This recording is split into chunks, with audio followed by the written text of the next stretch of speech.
Why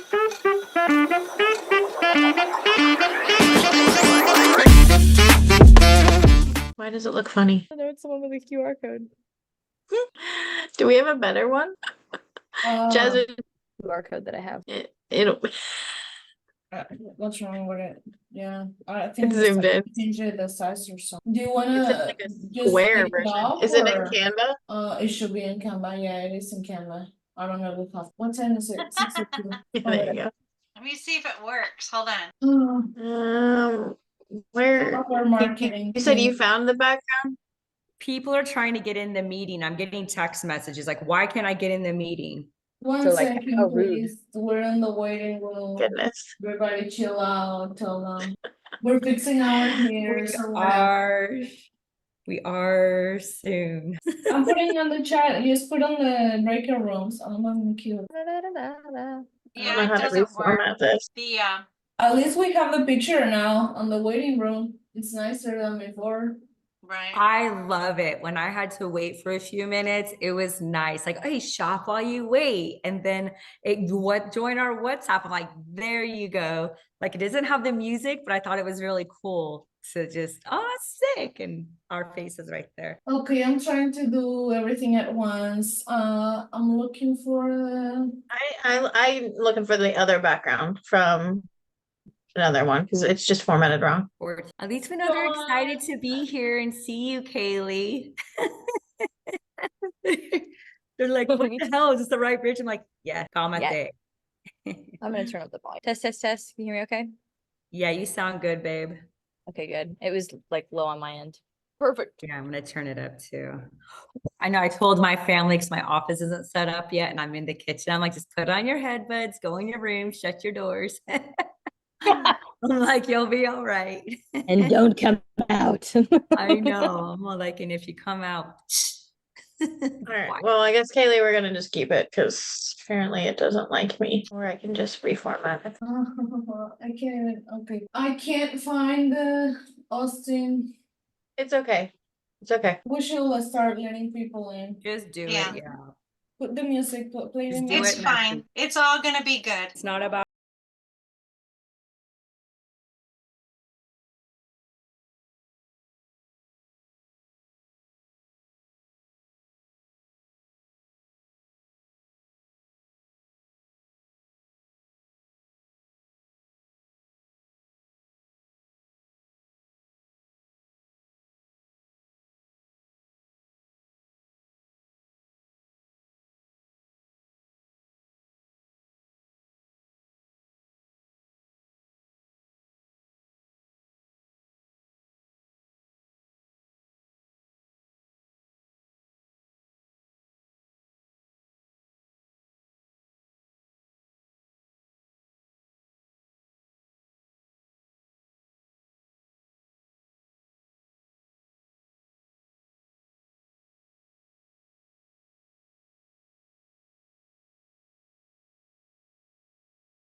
Everybody, we are super excited for another call with she. She builds, she owns, she invests. She is me, she is you, she is your daughter, she is your mom, she's all of us. So super excited. We are on a mission to help 1 million women create wealth through real estate while we foster personal, professional, and spiritual growth. So of course we can do it alone. We need each and every one of you. So thank you so much for being here with us today. I'm gonna just a friendly reminder, we are live on Facebook. So turn on your cameras, smile. Little disclaimer, we are not CPAs, we are not legal advisors. Everything that we share is based on our experiences. All the speakers that we bring, they have products, services, and we do not endorse any of them. Do your due diligence before getting into business with them. Every investment has a risk, so do your due diligence. Okay, well, she was brought to you by Massive Capital. Massive Capital is a large owner and operator of large multifamily properties and new construction for retail space. We have properties in Texas, Georgia, North Carolina, and Denver. We have 1,600 units in multifamily, and we also have a sister company called Realty One. They are the ones who are specialized on the construction for ground up town centers. So that's a little bit about us. Combined, we have close to $500 million of assets under management. We are vertically integrated. We do the equity. We have a brokerage for the triple net. We have a property management for only the triple net. Of course, the development, construction, and education for those who are looking to start buying their own real estate assets. We pretty much take you under the wing. We have a program. It's more like a lab. It's not a mass. It's more like a lab where we do it with you. You do it with the principals. So if you're interested, reach out to any of us. We do not sell anything. However, we ask you that if you're interested on getting in multifamily, getting to start investing either with your funds or with your retirement accounts, book a call with any of us. We will be more than happy to help you. The more we know you, the more we can help you. So we're gonna put the link on the chat. Be sure to book a call with us. Ask us anything. We love to connect with you guys on one-on-one. I'm the one, like, I'm always calling you guys, leaving voicemails, text messages. I just want to connect with everybody and get to know you, get to know your stories. So yeah, that's a little bit about us. Right now we have one offering open for accredited investors. It's a 204 units in San Antonio that we just closed a few months ago. If you're looking for a property that there's no risk of closing, your money goes straight to work, it's cash flowing, reach out to us. We can get you in this opportunity, and just a reminder, it's only open for accredited. However, if you are non-accredited, book a call with us because we have some properties coming in the pipe for non-accredited investors. So reach out to us. And now, here's someone you want to hear from, our sponsor. For over 15 years, Skyline Title has been a trusted name in Texas real estate. From first-time homebuyers to seasoned investors, our team ensures a smooth, reliable closing experience every time. Backed by a decade of partnerships and proven success, we take pride in protecting your biggest investment, your home. Visit SkylineHTX.com to learn more. I'm gonna pass it on to Brooke. Brooke, please introduce us to our amazing speaker. I'm super excited. Yes, the pleasure is all mine. Y'all, we have Kaylee McMahon, originally from Portland, Oregon. She founded the Cash Flow Queen Education Network Group in Dallas. She has a podcast called Number One Leading Ladies, where she interviews kick-ass women who are disrupting the industry and the real story of how they got where they are. She's developing technology to help make it easy and convenient for women to learn how to make passive income through apartment investing, the SheVest app.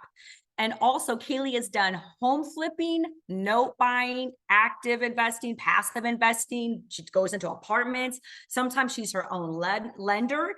And she feels that to be truly confident in giving advice, one should never even take advice from someone who has never gone through these things themselves. I agree. Kaylee has purchased over 70 million in multifamily as a real estate general partner and a principal. She has sold over $3 million in residential real estate prior to transitioning to her current full-time syndication role. She's always learning about multifamily operations through IREM and adding more standard operating procedures and KPIs to get her and her partners the best return on their investments. She gets joy from keeping women from common abuse and pitfalls from doing business alone and giving them tools to protect themselves online and in business. She stands for justice in her actions in civil and criminal court.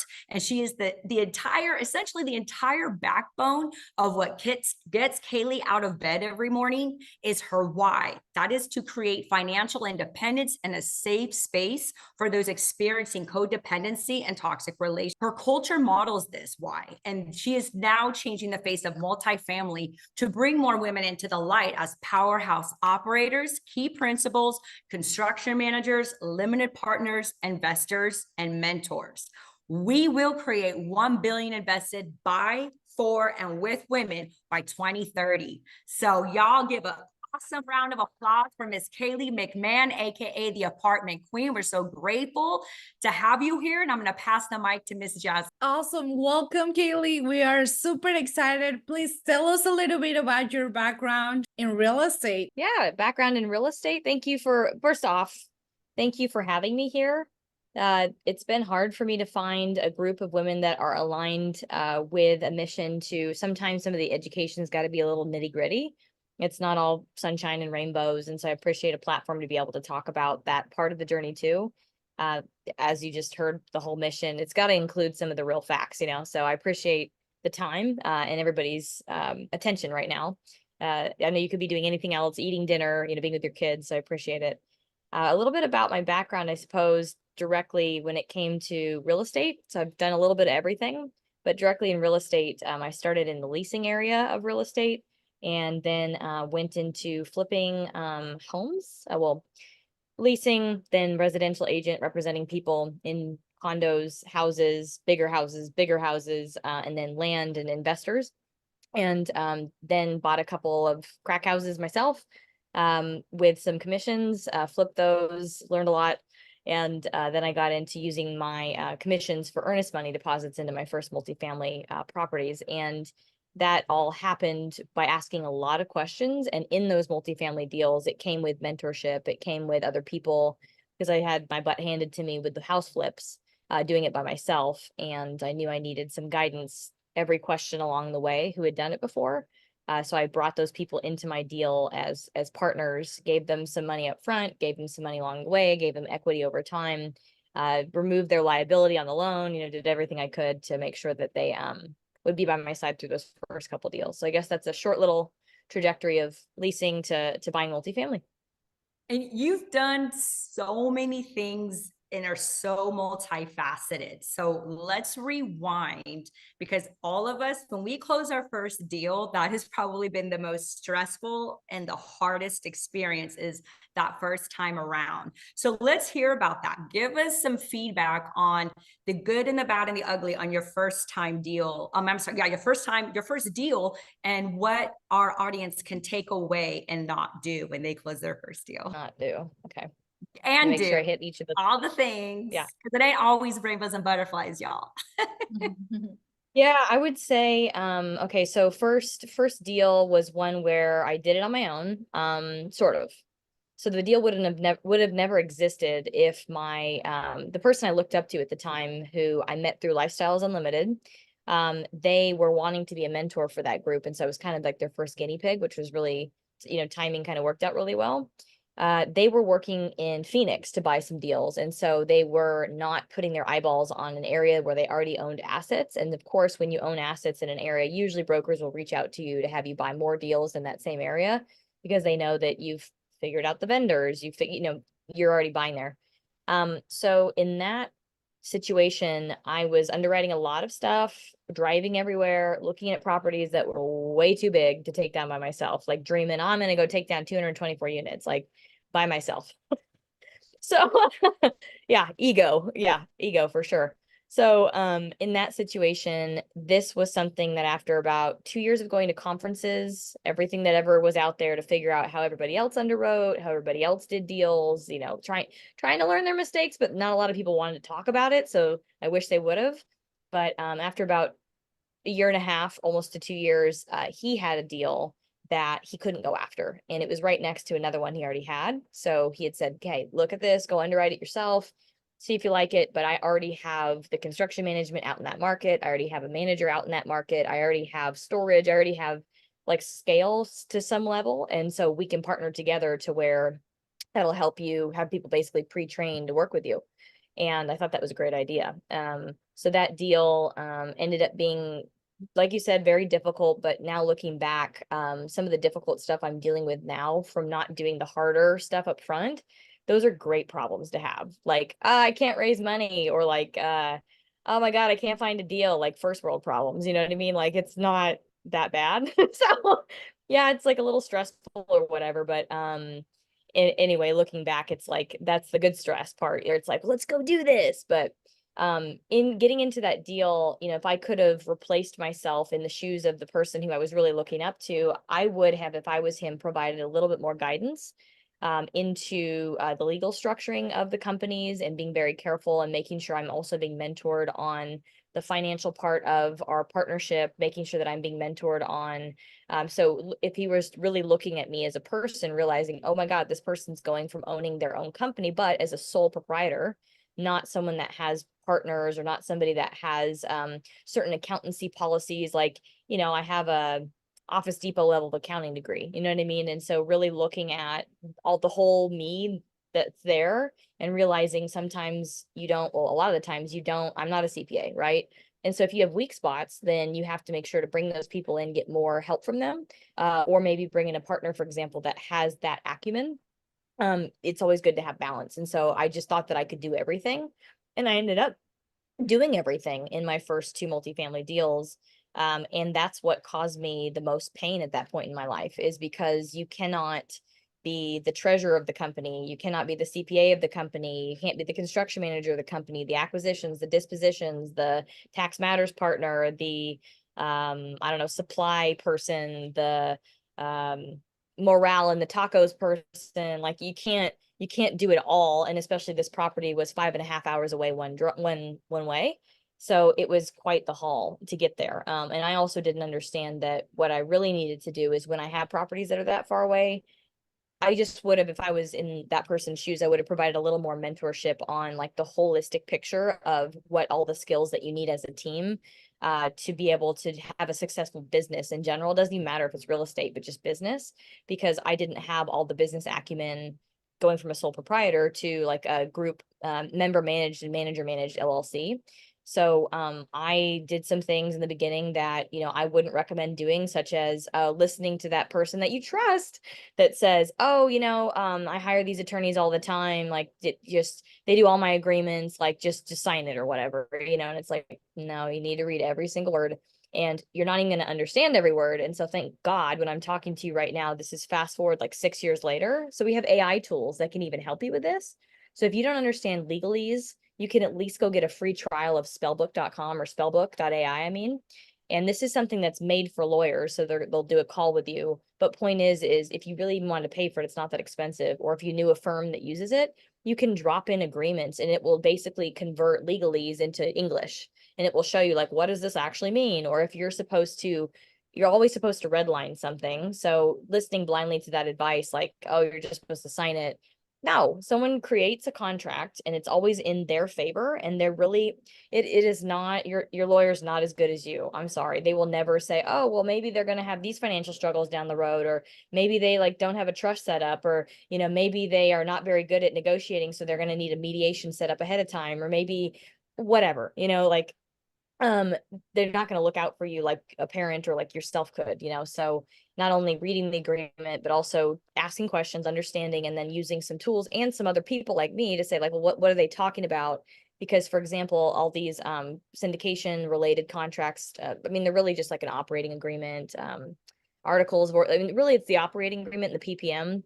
Those are two things that I've seen over and over and over and over again. And I've created my own custom one based on lawsuits I've gone through, based on being hurt. And that all happened during this first deal. And so of course I will never go back again to just signing whatever contract, even with vendors. You know, I'm reading it and asking people when I don't understand something and slowing down before you sign anything, because they can take everything you have.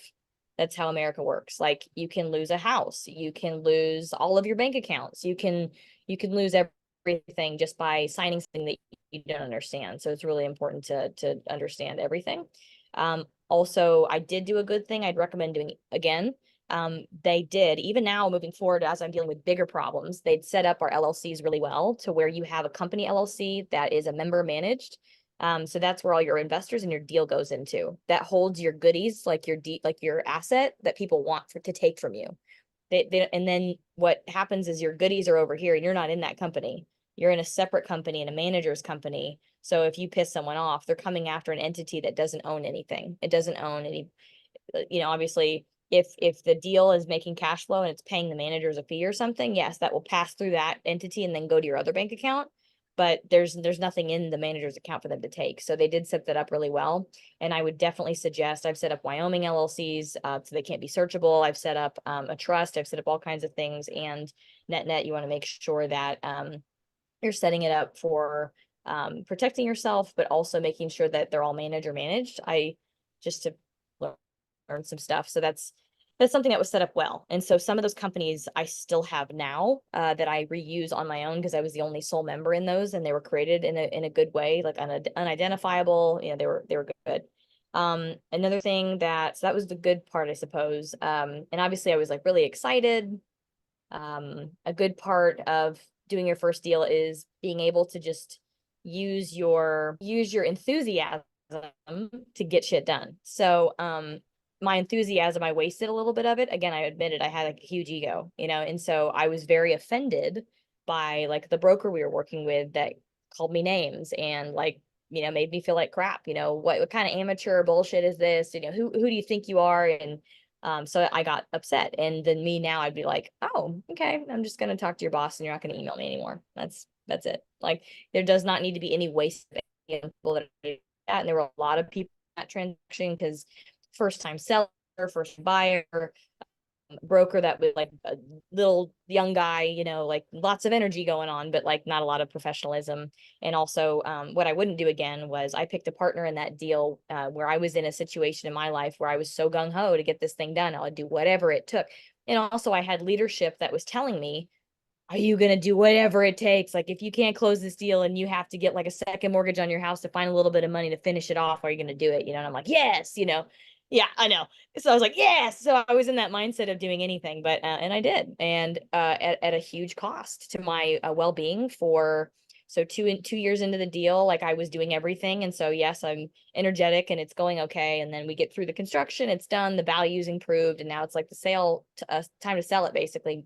Well, it has to ripen a little bit and then you sell it. But, you know, in that time frame, I used my excitement to overlook legal contracts. I used my excitement to overlook the character and the personality and the track record of the person that I chose to partner with. And I met this person at a conference, at several conferences. Then we met up together to underwrite deals together. But I didn't even have the skills at the time to really be able to understand like what my standards were for what I stand for, what this person needs to stand for. Knowing like, do they have like a basic acumen of being able to go through at least a sales cycle of one deal or something like, but I realized later they came from a different industry.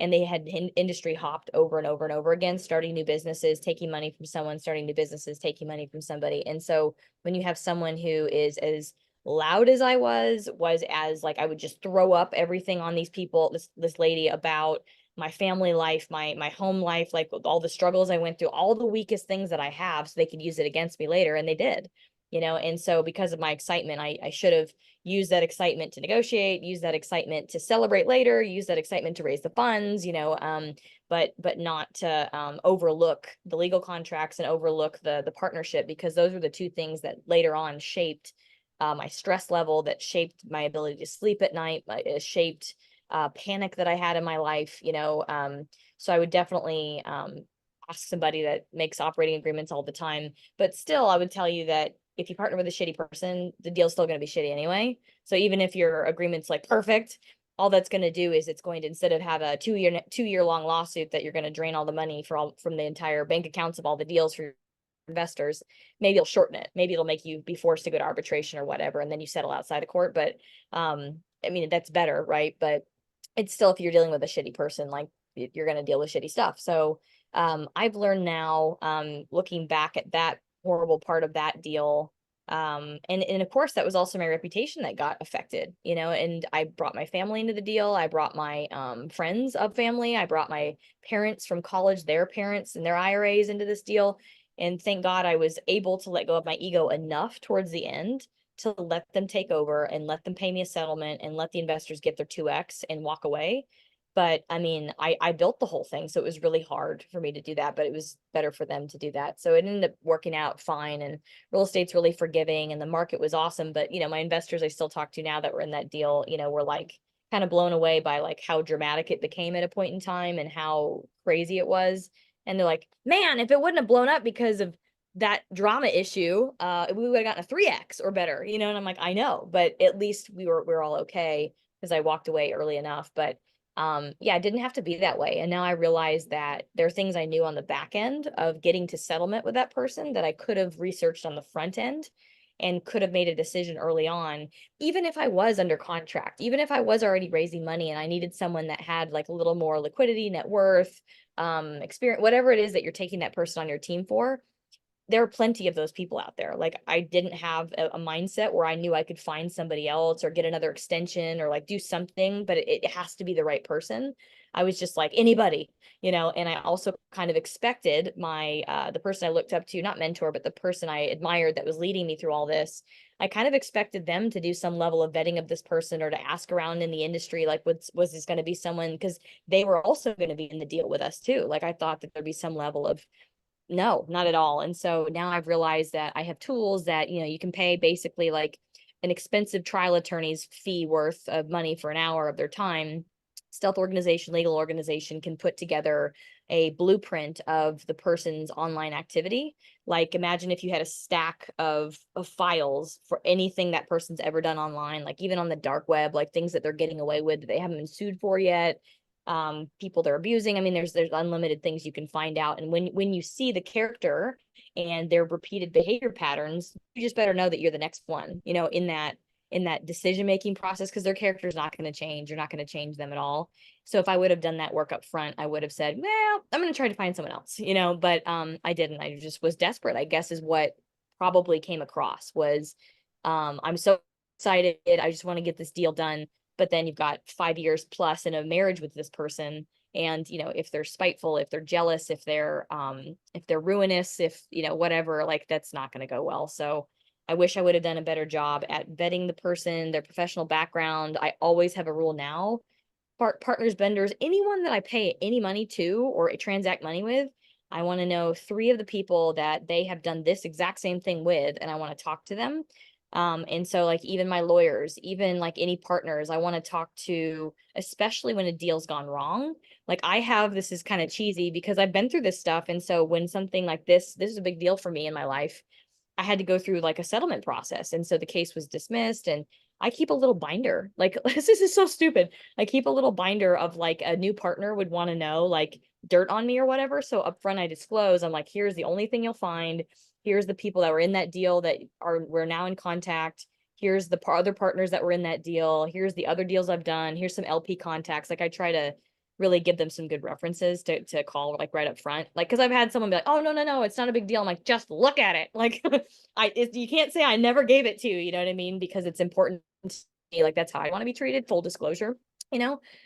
So it's again, a little nerdy, but I wish I would have done a better job vetting. Now I know where to go, who to call, how to get the tools to do that. There were some good parts of it, the excitement, getting a deal done, being able to take all my real estate commissions and turn it into something that, I mean, I got a great education. I was supposed to walk away with some money, but unfortunately, the attorney that was involved, and there's so much, like if you ever go through a divorce or if you're ever going through this stuff, I've also learned that attorneys bill like 90% higher than what they're actually like spending on time. And so you need to be able to negotiate fearlessly, like with their bills every time you get one, because they will take 100% of your settlement. And I've met many women that also have gone through that after like a marital divorce too. Mine was a business divorce, but it felt the same.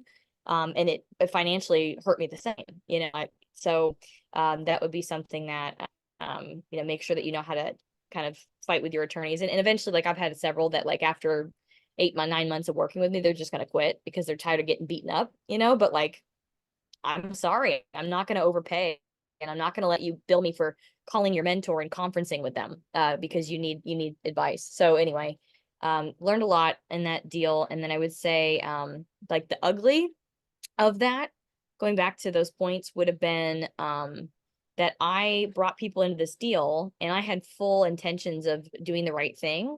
And because I brought this other person into it and they ended up like, okay, so there's a cool book out there you want to read called, like, it's called Machiavelli. I think, I forget his first name, but it's about Machiavellianism. That's a really interesting thing to learn about people's characteristics, because I was directly in the line of fire of somebody like that. And wow, they want scorched earth, everyone to die, even the babies starve as long as they get their mission met. And then you have like someone that's a borderline psychopath. You can also see tendencies of that kind of person, and you can see them earlier on. I hate to make labels or whatever, but it's just good to educate yourself on like what these personality types will do.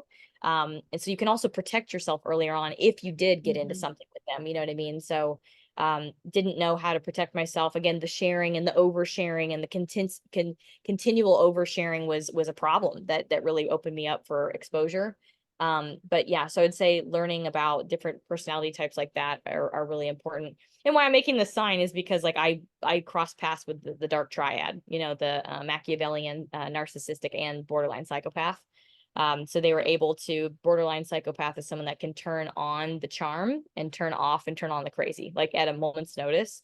And so what that person does is they draw in other people that, like, there are a lot of people that run with the herd. And so if they make things extremely scary and make those people feel like they have no other options, and how could you dare, you're too, they feel like that, there's a lot of people that will actually like succumb to that. So that's how that person controlled everybody, was by shaming each of them. And it didn't work on me. And that's what I think caused the whole thing to be such a huge issue, because I was like, no, talk to my attorney. Like, I'm not going to allow you to call me anymore. This is unprofessional, inappropriate. So it made them very mad.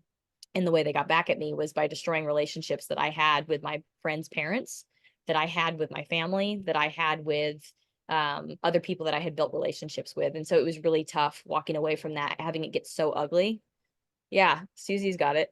The Prince Machiavelli. That's, yeah, I wish I would have known about dark people, man. So I guess I don't know if I'm getting these lessons because they're extreme, you know, but to see it ahead of time, and everything seems so light and fluffy at first, you know, when you meet people. But what I've also learned to do, so I've got a couple ladies that I want to partner with long term in an integrated company, and we've gotten to know each other over 3 years, you know, and I feel like that's a pretty adequate time to like go to events together, maybe go on vacation together, see, like, go out to dinner, see how they treat the waiter. It's kind of like dating, you know, but you know, when you're just jumping into talking about business and that's all you talk about, it's really easy to overlook like how that person behaves and what they stand for.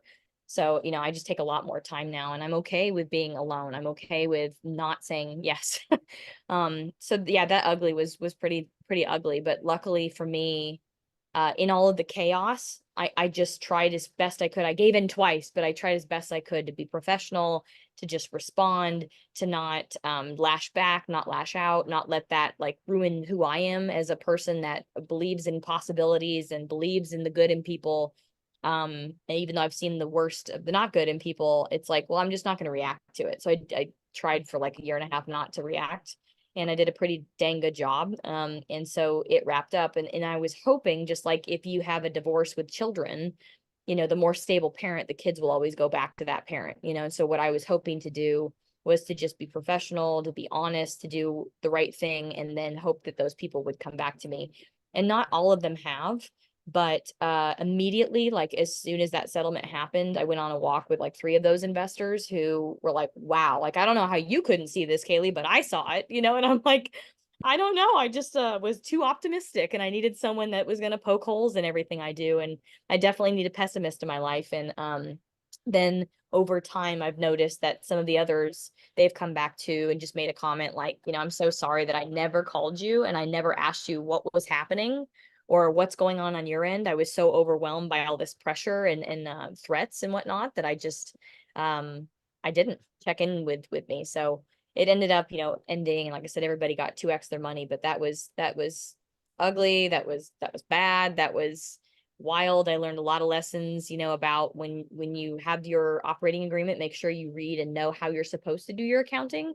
Because I mean, I guess at any point in time, someone that you piss off could be like, well, they're not reimbursing the right way, or they're not doing this, they're not doing that. So I've like, it's in my tissues. I've learned now that I must, you know, follow that agreement or change it to where something that I can do, or the management can do, and you're keeping track of that, making sure that that's happening. So you can't just trust your management like, oh, they must be doing accrual accounting, or they must be doing cash basis accounting. I don't even know. You know what I mean? Like you have to know, then you have to make sure they're doing it. So yeah, good, bad, ugly. And I guess the best part of that was I actually met a friend towards the end of that whole thing happening who saw me lose everything during it, after it. And that person was a very good character witness for like who I am. Because when things are very stressful, a lot of people lose your life, leave out of your life. You know, a lot of people leave you alone because you're not all happy go lucky. Yeah, it's a lot. But that person has helped me in some other challenges where they were actually co-related people from that first person, like associates of theirs that have come into my life, and I couldn't find them. Like that person is going to keep popping up in your life in different forms until you learn your lesson. And so thank God, at least from that process, I met somebody who saw who I really am when I lose everything. And they've been able to help advocate for me and help give a character witness, and taught me the strength of having adequate intimacy with people and being able to let them in on like what you stand for. And like, you know, I believe in justice. I'm going to go to court. I'm going to do this. I'm going to tell the truth. And I want you to watch me do it. When I say I'm going to pay someone, I want you to watch me do it. And they know you long enough over time. Having people in your life that know you like that, that's key. Because if anyone's ever challenging you or, you know, basically discrediting you as a character, you've got those solid 2 people, 3 people, 1 person, whatever it is, that makes a lifelong difference in your success. So I've learned how to also, good part about this, let people in an appropriate level and let them build real trust and real intimacy with you by telling them like your day to day, what's happening as you make decisions in the present, them knowing what your decision making matrix is and who you are and how you think, versus living in the past, telling old stories, or promising someone the future that's not yet here. Or like a lot of us have a facade, you know, of like, you know, I do kind of online. And that's something that a lot of people comment to me when they meet me. They're like, oh, you look like real professional online, like real buttoned up or whatever. I'm like, oh God, okay. But you know, I tried, but point is that that's not the real me. And so you got to have some people in your life that really know the real you. And that's a big lesson I've learned through this, but you know, to an appropriate level. And you still have certain things about you that you can keep close to your vest, that you can talk to your therapist about, that you can learn about and work through, and not have to. I felt like it was a dark part of me that I had to expose to get light on it, to feel, first of all, like I wasn't holding something in. But when you pick to share it with the wrong person, like it's gonna ruin your life. So just like in a marriage, when you pick the right person, I'd say a business partnership is really similar. So I've learned a little more about the right people and sharing not too much. And then like not do, going back to that first deal would be, don't just blindly follow anybody. Like, you know, I had someone I looked up to that had done several deals, and I was introduced to him by somebody who had made his investors like 2000% on their money, and he was awesome. It's not the same person, you know, but like they worked together in several deals, and they're both the same kind of person, like really cool, but really smart, really buttoned up and on it, but also like a genuine person that does things, and just similar people to me. But I still just like, oh yeah, don't look at that legal contract, or oh yeah, just trust this manager to like do what they're supposed to do, or like you have to know a little bit or enough to be dangerous about each parts of your business. You don't have to do all of it, but like again, understanding the type of accounting, or understanding like how often are we actually like I don't want to get into all of it, but there's so many silos of your business. You know, in real estate, it's the actual asset real estate itself, it's the business operations, it's the legal, it's the management, there's so many different silos of running a multifamily business that you do have to know enough to be dangerous and be able to catch stuff. And I've only been able to learn that by doing it myself and making a lot of effing mistakes. And so that's why I created a lot of SOPs, because every time I'm doing something that I'm like, damn it, why am I doing this? I put it in a document to where I'm like, I found the solution and I'm going to follow this now, instead of just what's the next thing that comes my way, you know? So I And would say that's that actually, you know, part of the things, like just know, like everything now looking back, like all these things that you've been through now help you to develop the next phase, you know, it's like creating SOPs. So tell us about, because I know you already created a lot of SOPs. We talk about this. Tell us some of the SOPs that you created and that have helped you not make the same mistakes again. yeah, some of them are kind of messy because I don't use them as often. So some of the ones that you do this process often. And by the way, one way to do this for yourself is take a 2-week audit. So if you're just looking at like your everyday calendar of stuff that you do, and like you rewind 2 weeks, and then well, never mind, don't rewind 2 weeks, but for like a full week, let's just say that, because it's a lot. 2 weeks is a lot. One full week every time. Here's another tool, scribe.ai or io. I think it's scribe.ai.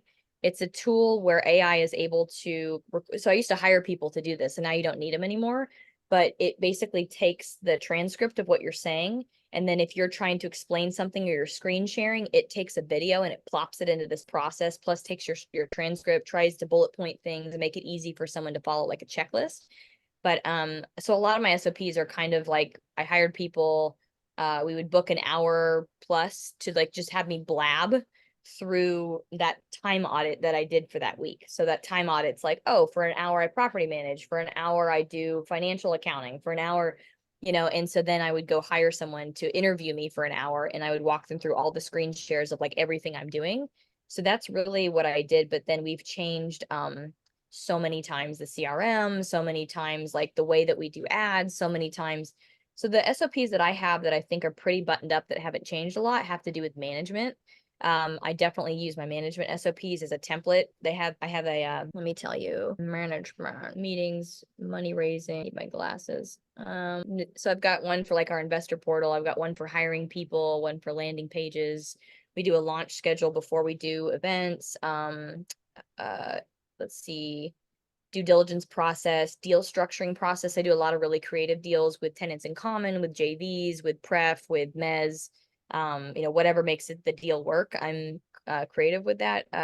Our culture was a sort of a process of onboarding someone and letting them know what we do. How to create a business plan. We have to do that for every different deal or presentation we do. CapEx or construction standard operating procedures, asset management standard procedures, branding guidelines for like how we put our branding together for each launch of whatever we do. If I already didn't say this, acquisition SOP, 1031 SOP, accounting so that we can audit books. We had to do that like on the property level a couple of times. And it's interesting because for the first time I did it, I just hired someone, I paid him a lot of money to do it. And then later on I realized, oh, I just have to know what reports from QuickBooks or whatever software they need to pull. So if I just like had someone on my team that pulled all that stuff, and then I said, okay, now give me, anyway, telling them what to do because you've already been through it before, they can't like bill for a lot of time. So knowing like what the process looks like really helps, you know, keep people accountable for overbilling. But the management process is Or asset management, SOP, property. And I'm so glad you brought that up because I want you to give us like the top 3, like how to be dangerous when it comes to asset management and key metrics to look at, because a lot of these properties that go down are poor asset management and not enough capital and reserves. So what are some like top 3 key metrics enough for us to be dangerous that we really should be focusing on our asset management so we don't become a statistic? That's a tough one. That's a loaded question. Can I show you my screen? You should Yeah. be able to. Just want to get your permission to do it. Oh, it's should right be there. Wait, able to. where'd it go? I just saw it. Share screen. Right, so right here. Let's see. Share. So hopefully you can see this. This is a KPI report that we use every week. And like I mentioned, I had done a little bit of coursework with IREM, which is the Institute of Real Estate Managers, something like that. And that's where people get their CCIM, which I guess is like the top level of like institutional level management, whatever, education. So I took a lot of the top level not SOPs, top level metrics that they wanted. But also there's a lot of stuff about like schedules of cash flows, like looking at like your net present value at a certain point in time and knowing when you can refi, when you can sell, like the schedule. Those things are just like a lot of words that if you're talking to your management company, they're like, what? So it's always great when you have an internal asset manager who likes to figure that out on their own time. But unfortunately for my story so far, and I'm selling everything off finally now. We've bought 10 deals. We've sold off 5. I have like 1 under contract, 2 more to sell, and then we'll work out that last, 9, that last one later.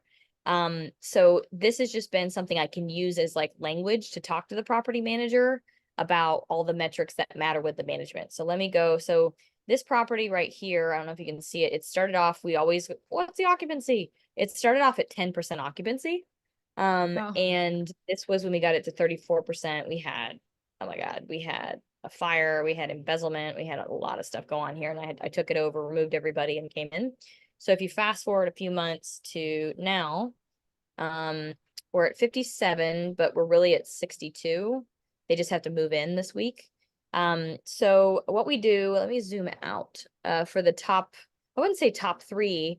You want to know occupancy. So occupancy is made up though of some things. And here's a big ass lesson, pardon my French, that I learned, especially as the market is tough and getting leases are really tough right now. And there's so much fraud going on, is that I want to know, this week's, so leases. So I'll show you our funnel later. But leases, I want to know what unit, what's their move-in date, what's the name? And I want that in there that you have procured in the last 7 days. And then what I do is I also compare it to the week prior, because what they constantly do is say, oh, but I'm like, no, you didn't. Those are people that were supposed to move in already. And now you just moved them up a week, like, how would you know? And so later on, like I have a software that I can go just like check the lease. Also if we're in a property like this, that is like this crucial to get the occupancy up, to be like in this case, a lawyer, making sure that they stay calm, they get paid. So really occupancy, our trends, who's in there, when they're moving in, cash collections. Our cash collections at one point in time were like $4,000. So now we're up to 22. So we've gotten up quite a bit. Again, very small property, but so we're looking at occupancy, cash collections, delinquency, and I want to know what is our delinquency 30, 60, 90. And then if we have a balance, like on what days, like I always look at the Fridays when people get paid, and I'm like, on the Friday, the 15th, the 20th, the whatever, how much are we collecting and how much are you accountable for? And they have to hit their goals of achieving those, especially if we have a delinquency issue at a property. This one doesn't really. This is just someone that just moved in and her check's coming Monday. So super easy delinquency here. And then we look at our income for each month. Oh, I'm just kidding. We were collecting 2,900 was what we were collecting, and now we're at 22,000. So it's definitely a turnaround project. But this one, so income tracking, leasing results. This is my favorite thing I picked up from another person's consulting book. I've read a lot of those, is like the leasing funnel. So we always have, okay, how do you get leads? They come from calls, text, emails, and net. I want to know, what is my leads total? What is my tours scheduled? What is my total traffic? What is my applications? What is my leases? We call that LACL. So if you can see this right here, LACL is leads, appointments, showings, applications, leases, and the funnel goes down that way. So I want to see, okay, if we only had 28 leads and we only had 2 tours scheduled and we had 4, so 2 drive-bys, I guess. And then we got a 50% conversion from someone coming there to doing an application, and somehow got another lease on top of. So this is a very good conversion rate. We have 100% conversion rate here, like actually more than that, 150%, I think. 100, whatever, over 100% conversion rate from apps to leases at this property. And they have really strict rules on like who can stay there too. And we already discussed that, and I already checked like who's on the lease and what unit, what move-in date. But so this is a really good conversion rate. And what I really want to see is apps to leases. If we're at a 50% or better conversion rate, I'm happy. Anyway, this one's 100%. So we're like doing really good. Overall leasing results, I want to track, especially when you get a property for the first time, or if you have to remove a bunch of people who aren't paying, or you have a bunch of death happen at your property, or if you have like a fire happen at your property and you have to start over with people, you always want to beta test. It's called lean methodology to look at your best sources for leads. So we always do a first test of all the different lead sources in that market, and we'll spend like a tiny little shoestring budget amount, like $5 or whatever, and just see what performs the best. And then we'll pick the top 3, and then eventually we'll start testing with, now we'll do some video on our but like Facebook is our best one here. So we can use Canva to put a video in a PDF, and then use that an image file, and use that image file into the Facebook ad as one of their images, and it'll show you like a tour of the unit, because you can't upload videos, I guess. But anyway, point is we find out ways over time to make the high performer perform even better by making the ad convert better. So we just track, our sources. And right now we have already tested everything, but we are going to go back and test a apartment list one here, just to see if we can get like a pay per lease, like, oh, you guys bring us a lease, we pay for it, fine. We talk about marketing plans. So open house, live video, and what are our specials would be the most important thing to cover. Like, what are we doing here? Make ready product. We need to know like how many are vacant and vacant, available, ready, because the biggest bottleneck you'll have is lacking leads that are qualified, lacking product. And then if you go down here, if we're talking about all the items that need to be finished or completed to get those online, there is owner involvement that has to be there to do approvals. We have a policy that if it's over 2,000, I have to read it, I have to sign it. I'm sorry, maybe that will change at some point, but like I've just dealt too much with lien law and liens on properties and lawsuits to mess with it. So if it's over 2K, like I'm going to approve it. Otherwise, someone that has no idea what the cash position of the property is not going to randomly go, yeah, that $9,000 bid looks great, let's do it. It's like, we have no money, so why would you do that? We're obviously going to get in trouble. So you got to be involved with that process. And then this is when everything's tight with your cash. So if you've got some good cash flow, this isn't really that important. But if you're negative cash flow and you're trying to improve it, obviously getting in leases that are qualified will be the best thing for you for the cheapest advertising, which is why we track the sources and how much it costs, and do the cheapest one with the best results, best conversion. But AP versus AR, like what is our accounts receivable versus our accounts payable? And specifically when it comes to accounts receivable, what do I need to approve? And let's talk about it on this call, because I'm not going to let you guys just spend whatever you want. You have a limit. This small property, so the limit's $500. I have other bigger properties, the limit's 2,000. Other bigger properties, and it's different, right? Because obviously the project sizes are different, but we do need to talk about it. So work orders, that's another thing that we track. We want to make sure that typically we are not sitting around with anything not finished over 4 days. That's typically like the metric you want. Renewals, we always have like a 90-day out trajectory of who needs to renew, and the management knows they already need to have those taken care of. So I just track them on there. And then CapEx major projects, and then staffing updates. And then this is kind of my end all be all, what I care about. I'm like, all right, end of the week or end of this call, we all need to know what collections we need to hit. What is that number we need to hit for collections? What is the lease number we need to hit per week? We're not tracking NOI on this one yet. What is the Facebook boost amount? How many days are we doing it? So I then track the performance the next week. Renewals, if we need to do any big bills we need to pay, like the mortgage, for example, it needs to be paid by this day. I need to receive the wire.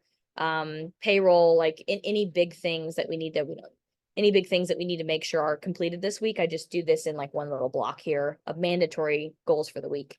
And then I always have over here the kind of like end all be all goal. So you can see okay, well, we're collecting, we're getting really close there. We're gonna hit 27 grand a month. The most that we can get on this property basically for 100% occupancy is 30 grand. So we're really close to being able to be cash flow positive plus some. So I know that wasn't 3 things, but these are the main areas that we track, and we just have a Google sheet that we just take the tab, copy it for the next week, delete everything, and then enter that in. And this is pre-done before our meetings. And I look at it before the meeting so I can just kind of scan at problem areas. The person that's in charge of management, on-site or regional, they present this, and then I save my questions for later. And again, with the APAR thing, if you're cash tight, that's really important. And also in that case, we would also, we don't right now because we're actually doing okay here.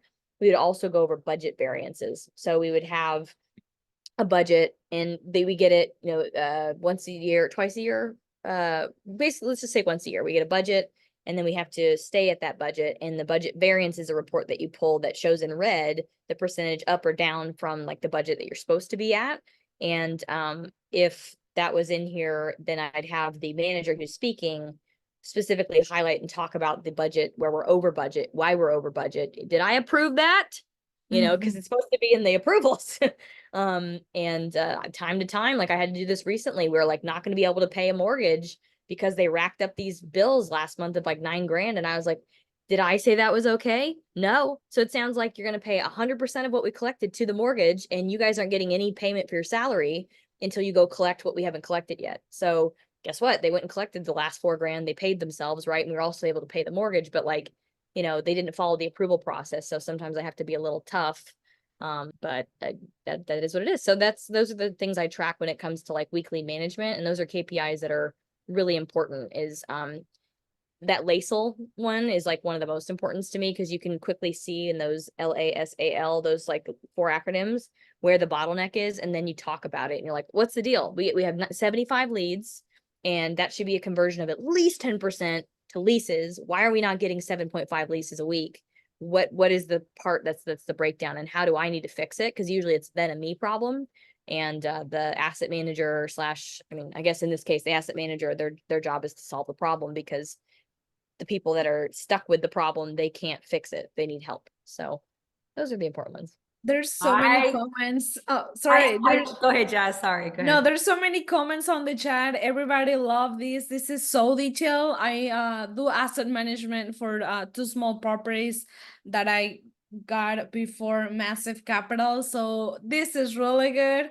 Do you share this with anybody? Can you share this with us?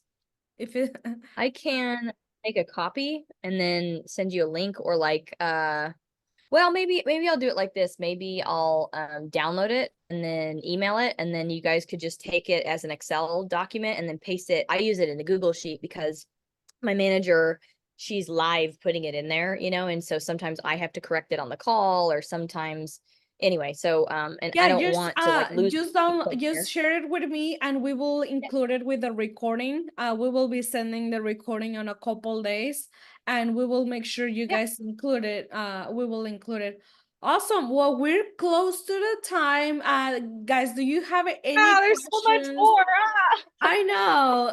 While everybody raise their hands and ask questions, please ask questions. I'm gonna really quick share with you guys. We are coming to Dallas. We're gonna have a master class on June 1st. All day is like drinking from a fire hose. There's so many people here that have been attending to this master class, and we have got really good feedback. So be sure to join us in Dallas. We also gonna have a brunch in Austin on June 8th. Everything, if you go to massive.capital/she, on the top right, there is a button where you can find all the events, Massive Capital and She. So make sure you're updated on that. And then next week, we're gonna learn about IRAs, how to invest with our retirement accounts, 401ks, IRAs. So be sure to be here. And stay tuned. We have surprises in She. We are, they are taking a little long, but they're coming. And just be sure to stay connected. Join us if you haven't joined our WhatsApp group. We will put it on the chat, Facebook group. We love to get to know you. Instagram, snap a take a picture today, share it, tag Kaylee, tag all of us. We love to see your pictures.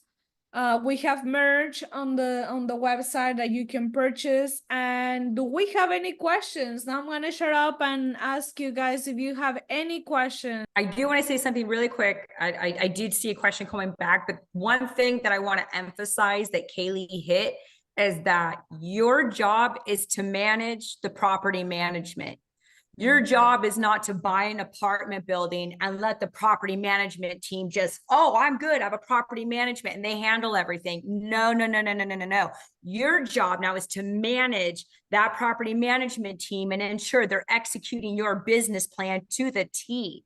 And I see a lot of people failing in that way. Oh, my property management team handles it, but they're not having these conversations. So I'm so grateful that Kaylee showed her, she is on their ass. You need to And execute. don't ever let an older lady be like, honey, I've been doing this shit for 30 years, so that you don't listen to her, because that hurt my little girl part of me. And I was like, oh, she's probably right. And then later on they were stealing money. You know what I mean? Like, there's a reason people abuse you like that, you know? So don't let anyone tell you that this sheet is too much or you're too much or whatever. Like, and then that's also why I wanted to like cross-reference the lease units, the lease names, and the move-in dates. Because in like Resman or I've used Appfolio or whatever, you can pull the leases to verify. And you from your home computer can do that. And if you see a discrepancy, that person or the management company, they got to go. There's no lying. No, sorry. And I love that. And one of the questions that Shuri, I don't know if I said your name right, Shuri Noel Booker said, can you give meaning what will happen to the parties if they do not do what was agreed upon? For example, the books are not reconciled monthly before next month. We hire ABC bookkeeping and pay for it with monthly income. She's like, what does that look like? You're on mute, babe. Essentially, if parties do not do what was agreed upon, how do you handle that? You know, it depends on what's been done or not done, you know, to like how to work it out, I guess. Like, for example, I'm in a deal right now where I was one of the general partners, and I brought in the majority of the funds through a banker that I know in New York with the Carlisle family. And they haven't sent out as robust financials as they should be. They should be close to like 150 pages of balance sheet, trial balance, check register, your bank statements, like, and all that should talk to each other, and other things. But they don't send complete reporting, and we've missed 18 cycles of any kind of distributions. So of course, all the people I brought in are like, what the, you know, and they seem to be like gutless wonders, which bothers me, because if you don't have people backing you up and you can't have a big ass powwow with all the investors and make something happen by voting, nothing's going to happen. So you have to get them together. And all of, you know, mine that I brought in were pissed, but they also brought in a whole bunch of other people that none of us signed off on, that I can't find their addresses. But point is like in the beginning when we had issues, the easiest thing to do would have been for all of us to get together, you know, go to ChatGPT, put together a demand letter, literally from all of us, sign it, send it to them. The demand has to include what you need from them by what date, and what the alternative will be when they don't accomplish what you're telling them to do. Demand for us was was to be able to audit the books. And before auditing, it's simple, you know, like things that are missing from the financials. I want to see the bank statements of all these accounts that are on the general ledger. Like the general ledger shows 2 accounts. Like I want to see every statement for a year from there. So you can send a demand letter to start that process. And then usually in all of your operating agreements, there's some kind of provision that allows you to have, usually it's at the cost of the person requesting, but to have a full scale audit through all the books. They would likely, your team, your other person you're not liking the relationship with, they're likely going to have an attorney too, and likely the attorney is going to want to talk to your attorney. And I'm like, no, just talk to me. Like, it's because I've done enough now where I've had to do a review of like so many different accounts, and you know, I know what I'm looking for. And so you have the rights typically, and your operating agreement will tell you what your rights are, how to enact them, and you have to do that in a formal process. And I've learned that too many times, where you can't send an email, you can't send a text message, you have to write an attached document that is attached to the email that states what you want, when you want it by, what provision of your agreement you're enacting your rights for. That's how contract law works here.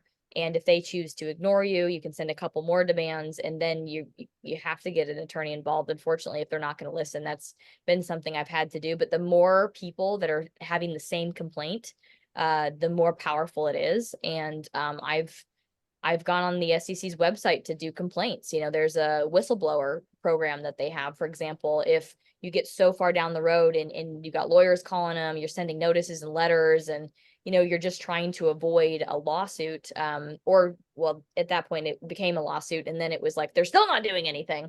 Then those investors chose to do a report at the SEC level, and it's the whistleblower. They'll actually like sometimes pay you to do the report because it's like anonymized or whatever. But anyway, so it starts with a demand, and the bigger the group is that is also experiencing the same problem, that you can get to like come together on that. That's like the way that you're going to like move the other parties to do what's called for in the agreement. You know, if there's only like one person squawking, they're not gonna get the grease, I guess. So yeah, there's a process. Demand, group of people, and then if you have to, and you have a big enough group of people and you're very understanding of your operating agreement, like how much of a percentage of voting you have, your other LPs have, if they have any APs, and your friends too, and to talk to everybody and say like, okay, here's what we're going to do. We have voting ballots. Voting ballots. We're going to get together on a Zoom call like this. We're going to take meeting minutes from it. We're going to enact a certain clause in our agreement, and everybody votes and sends the votes in, and that would be the legal way to be able to then take action if all of those demands and things are, and I've had to do that. And in several layers, you know, where I've ended up taking over like 92% of a general partnership just because of like mismanagement, gross negligence, embezzlement, money laundering. I mean, so much stuff. And you can't prove the embezzlement and the money laundering example unless you go like way further into it. I've gotten access to everything and I've seen everything, but obviously like there's some surface level things like gross mismanagement, negligence, things to that nature that can get like a manager removed, whether it's the asset manager or whether it's not likely the property manager. Typically that's something that like the GPs just decide. But yeah, it's like a multi-layer process, but it's all baked into your operating agreement. So just understanding that. And I personally like Dugan Kelly's office because he doesn't type up documents in legalese. Like I don't need that spellbook AI to read his documents. It's very clear. There's not a lot of like but, nor, for, and, or, I, though, 2.AC says, and then it, you know, yeah, a lot of things contradict each other. And I find that his agreements are pretty reasonable. And then I've taken their agreements and I make them my own by adding like an arbitration clause and a couple other things. And then I pretty much on new deals send them my version of their stuff, and then send it to my new partners, and I let my new partners tear it apart and try to keep you know, what's important to me in there from lessons I've learned. But you know what I am going to do? I did just create a copy of the sheet so I can just put it in the chat. Change the settings and put it in the chat for you. But yeah, I would say it's And a we'll multi-layer. include it as well for those who are not live. Okay, anyone with a link. Okay, so I'll do a couple of things. Let's see if this will translate. No, it won't. So I'm gonna do 3. So this will be the copy of the sheet. Everyone that has the link should have access to the KPI sheet. And obviously you would want to like take all the data off there, put your own in there. You want to take off the property name. And I'm even sharing it to you where you can see like multiple tabs. You know, you probably want to start over and delete some of those, but you know, there you go. And you can see Thank you so much. That's amazing. You over deliver and then you're giving us this. So thank you so much. Yeah. I don't know if there's so many other questions. We want to be respectful of everybody's time. But I don't. We want to, you know, give us the last words, Kaylee, and we're gonna wrap it up. If you, I don't know if any. Well, it's 7:12. I don't know if we should do breakout rooms or not anymore. I see some people drop already. But give us the last words, and thank you again. Thank you so much for being here. We're super excited for all the things that we've been planning.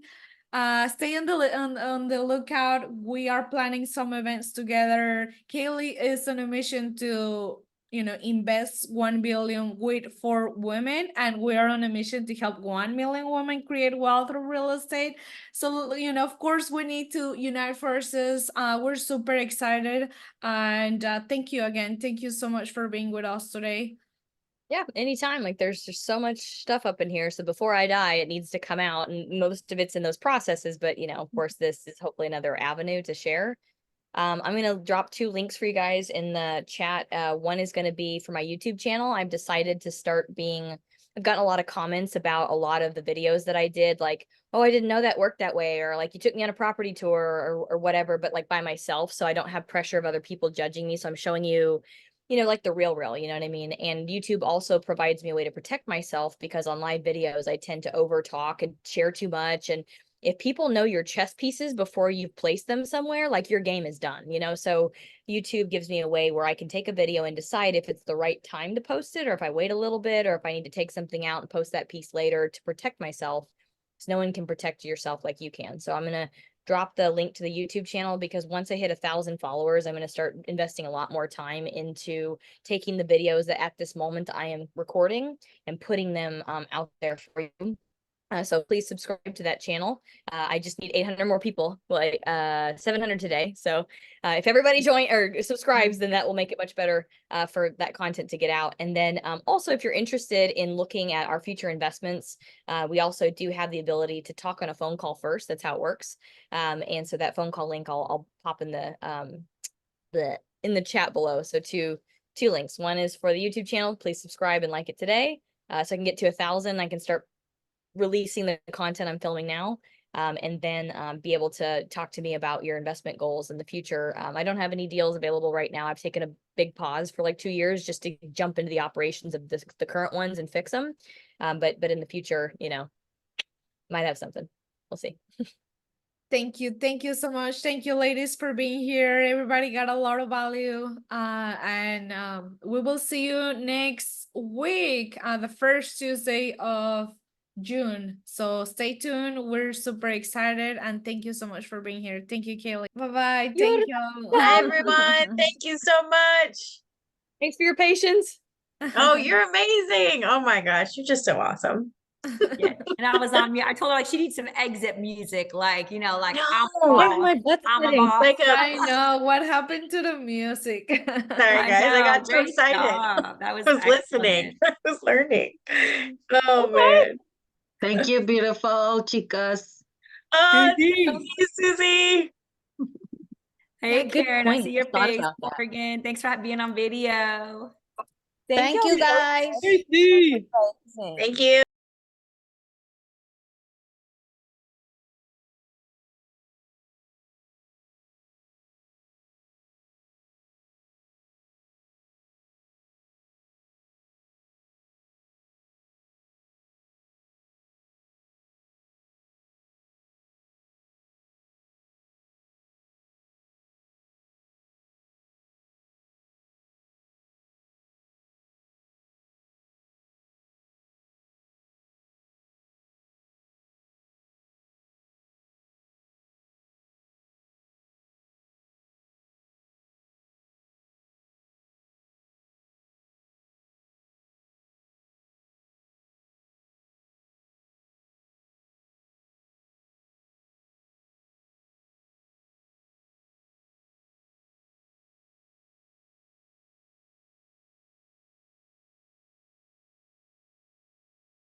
Thank you.